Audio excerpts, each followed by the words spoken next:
Il-qorti limitaċi direttivi mogħtija mill-Union tal-Infermiera fil-waqt li sostniet li din għandha dritt tibqa' għaddejja bl-azzjonijiet industrijali. Wara li l-MUMN ftit tal-ġimgħatilu ta' direttivi speċifiċi lill-membri tagħha bit-tama li jitneħħew id-diskrepanzi li qed ibatu l-infermiera u l-qwiebel meta mqabbla ma' ħaddiem oħra fl-istess qasam, il-Gvern irrikorra għal rati biex iwaqqaf immedjatament lill-Union milli tkompli għaddejja b'dawn id-direttivi.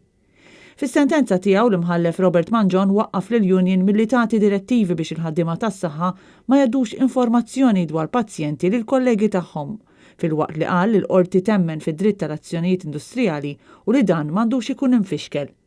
Min-naħa tagħha l-Union permezz ta' stqarrija affirmata mill-President Paul Pace iddeskrivit id-deċiżjoni tal-qorti bħala rebħa kbira l-infermiera u l-qwiebel fejn ingħatat id-dritt tagħti direttivi lil ħaddiema tagħha. Id-direttivi tal-Union kienu ħarġu wara li ħafna mill-membri tagħha lmentaw dwar diskrepanzi fil-pagi tagħhom meta mqabbla ma' ħaddiem oħra fl-istess qasam, diskrepanzi li jitilgħu għal bejn 2,000 u 5,000 euro fis-sena.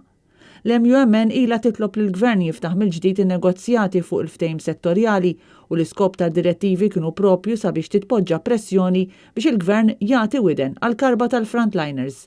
Dan sabiex titwaqqaf ukoll l-emorraġija ta' infermiera Maltin li qed jitilqu lejn l-Irlanda ta' fuq u l-Ingilterra fejn qed isibu opportunitajiet ferm aktar attraenti bil-kwalifiċi li għandhom biex l-isptarijiet tagħna qed jispiċċaw b'nuqqasijiet kbar ta' ħaddiema.